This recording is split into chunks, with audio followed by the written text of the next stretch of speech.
called this tutorial rather cheekily, "You Can't Make This Print." And to be honest, probably neither can I. So this isn't meant to be a step-by-step tutorial where you follow exactly what I do and come up with this result. What you will see in this video is some interesting tips and tricks that you might be able to use to make your own magic. So what I really like is the way that this leaf stands alone and has an interesting pattern in it. You'll see some reverse painting. You will see how I go about having a strong colour in the background peeking through, but without affecting the colours in the foreground. And I'm going to be honest, you'll see some really strange gel printing magic. If you are looking for step-by-step tutorials that you can reliably follow and actually come up with a defined result, then have a look at some of my tutorials over here. Other than that, just sit back and enjoy the show. I'm going to try another one, printing with herbs. Let's do them in purple. This is dioxazine, golden dioxazine purple, which is quite an opaque purple. Let's do a bit of quinacridone magenta. I do love this colour.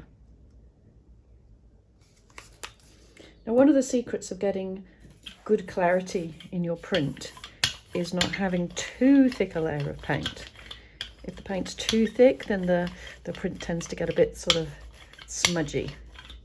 You lose some of the detail. You don't get all that nice veining. And you still get interesting prints, but yeah, I think to get the detail, you want to make sure that the paint layer isn't too thick. I've got a piece of basil, which has only just been picked, but is wilting already. I'm in Australia and it's quite warm here. Definitely is a bit on the wilted side. See if we can persuade him to lay out a little bit. We'll keep going though.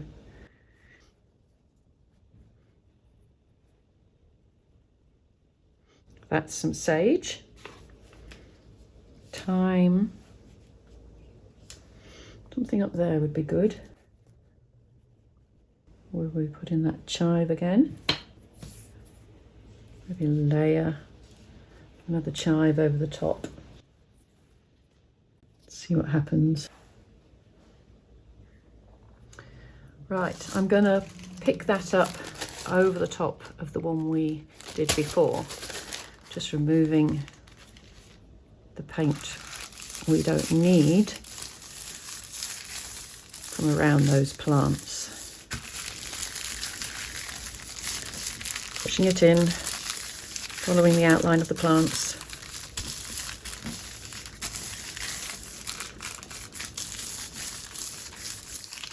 Oh, if the print isn't very good, at least it's going to smell nice.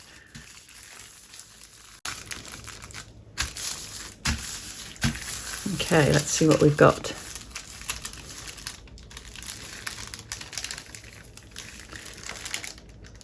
Now here's where you can see some really weird gel print voodoo happening. So this is the print that I used to pick up the spare paint from around the herbs. The outline on it is from a previous print. Where the outline of the parsley leaf was, it hasn't picked up the background paint, it's left the purple on the gel plate. Similarly, where the basil silhouette was, the paint-free paper hasn't picked up the background paint again. Really intriguing. So now back to the print. Let's dry it. This wasn't my original plan, but this is such a great image and I think it just lends itself to having a little bit of reverse painting on it. So I've got this this palette. I'm going to put a little bit of green gold in there for a start, and I'm going to paint some colour into some of these leaves. I think they're just gonna lend themselves to it. I might regret this because this is a lovely print.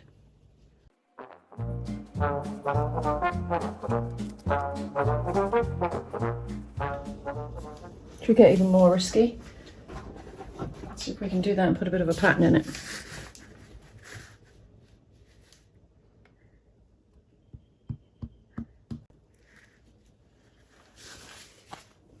Can't tell if that will work or not. I think it's a little too yellow though. like to knock it down a little bit. Might add a little bit of chromium green. A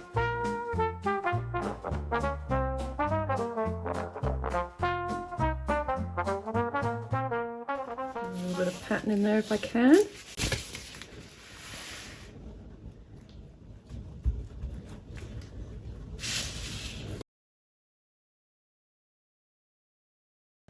Okay, and on this one, I think I'd like it to be a bit more darker green. I might put a bit of turquoise in. Let's see what colour we can mix up. Yeah, that's quite a good colour.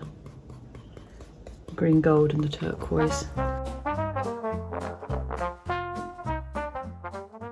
Maybe I'll use that same turquoise and green gold mixture.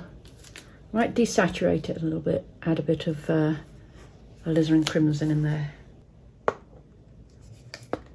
So if you add the complementary into a green like that, it takes the vibrancy out of it. I'm just going to make sure this is dry.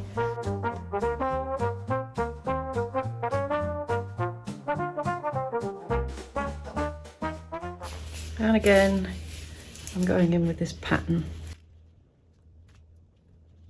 Oh, took some of the purple off. Didn't really want to affect the purple, but it's gel printing, and I feel like we could go a nice dark bluey green. So this time I'm going to use the turquoise with a little bit of alizarin crimson in it. Do we like that? No, I want to be a bit more blue. I'll just try a bit of phthalo blue in there, see how that looks. Just added a drop into my messy palette.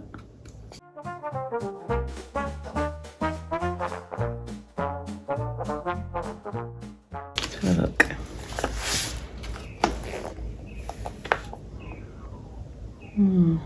Don't know. Let's go with the pattern again. Maybe a different pattern this time. What else have we got? I've got this bit of material. Let's put this on this time. Just give it a slightly different effect. Push that in with a scrap of paper.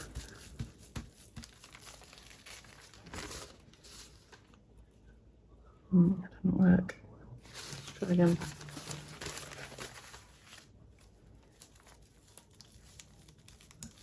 Pushing it in a bit firmer.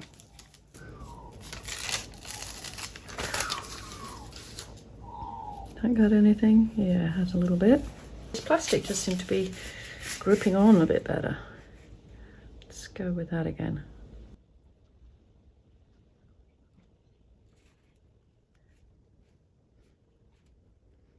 Really grips on well.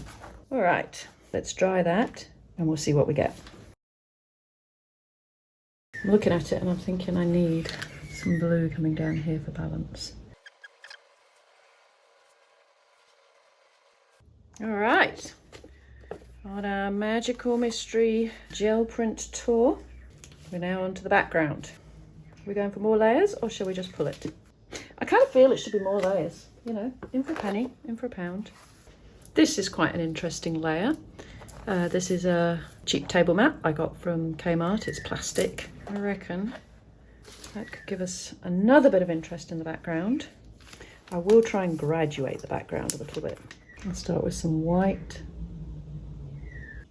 at the top, some blue further down. Let's see if that's enough paint.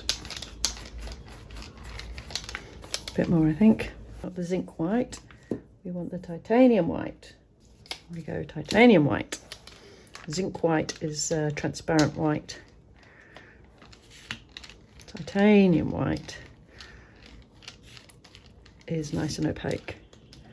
So it should help the detail to really shine through.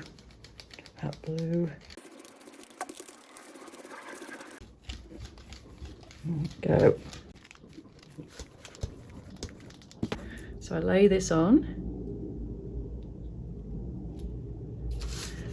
I use this scrap and push that into the paint. I'm not particularly trying to pick up the paint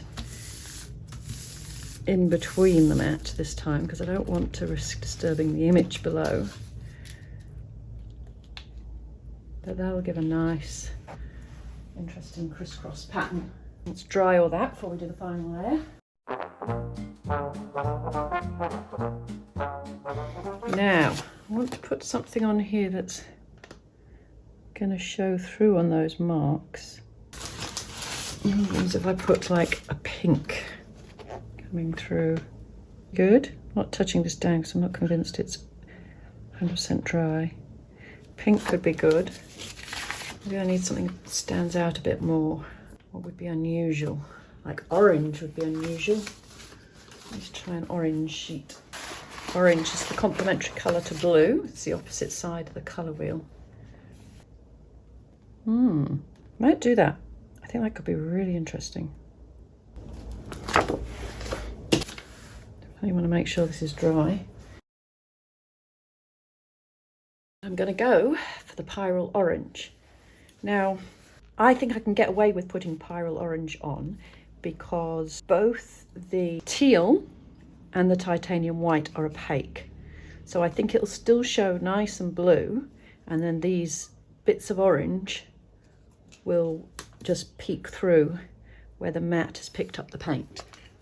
So if we have a look at the colour wheel here, so we've got this blue-green that I've used, and the orange is right on the other side of the colour wheel. So that should give a little bit of vibrancy to the print using the complementary colour. Right, keep your fingers crossed. So let's go in with the orange.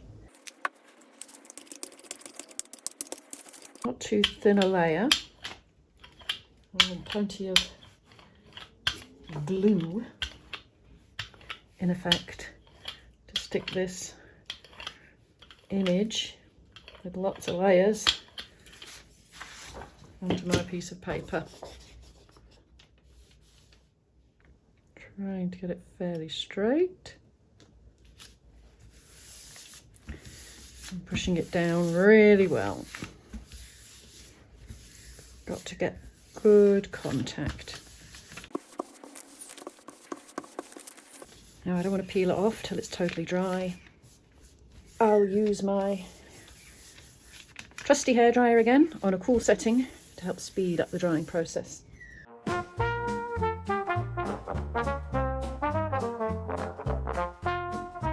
So let's have a little peek of what's going on.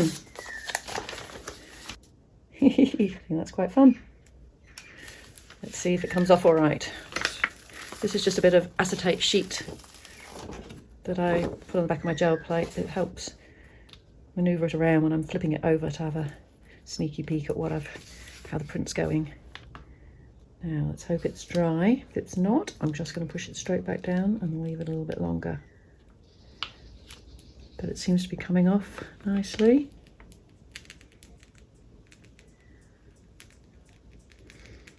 Nothing getting left behind. Oh, I really like those pops of orange.